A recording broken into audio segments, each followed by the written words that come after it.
আমি একটা তুই চাই, একটা সত্যিকারের তুই চাই, যে জানবে আমার পুরো ভিতরটা, জানবে আমার লুকোনো সব দোষ, আমার বদমাইশি, আমার নোংরামি, আমার কলঙ্ক, যে নিজে থেকে আমার ভুলগুলোর অংশীদার হবে, আমার পাপগুলোকে অর্ধেক করে লিখে নেবে নিজের খাতার প্রথম পাতায়।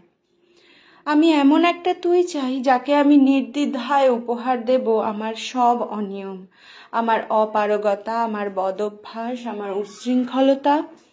আমি পিঠ চাপড়ে তার কাঁধে তুলে দেব আমার অসহায়ত্বের ঝুলি, আমার একাকিত্ব, আমার নিঃসঙ্গতার কষ্ট, আমার দুশ্চিন্তা, আমার হতাশা। সবগুলো ঝাড়ুদারের মতো কুড়িয়ে নিয়ে সে বাঁধবে মস্ত এক বড় বস্তা, তারপর কুলির মতো মাথায় করে বয়ে নিয়ে যাবে সেই সব অভিশাপ, আর হাসতে হাসতে বলবে, ভীষণ ভারী রে, কি করে এতদিন বইলি এই বোঝা। তারপর ঠিকানা ছাড়া পথে হাঁটতে থাকবে অসীম সমুদ্র পর্যন্ত, সাগর পাড়ে এসে প্রচণ্ড শক্তিতে ছুঁড়ে ফেলে দেবে সেই বোঝা। ঠিক সাগরের মাঝখানে হারিয়ে যাবে আমার সব অভিশাপের ঝুলি।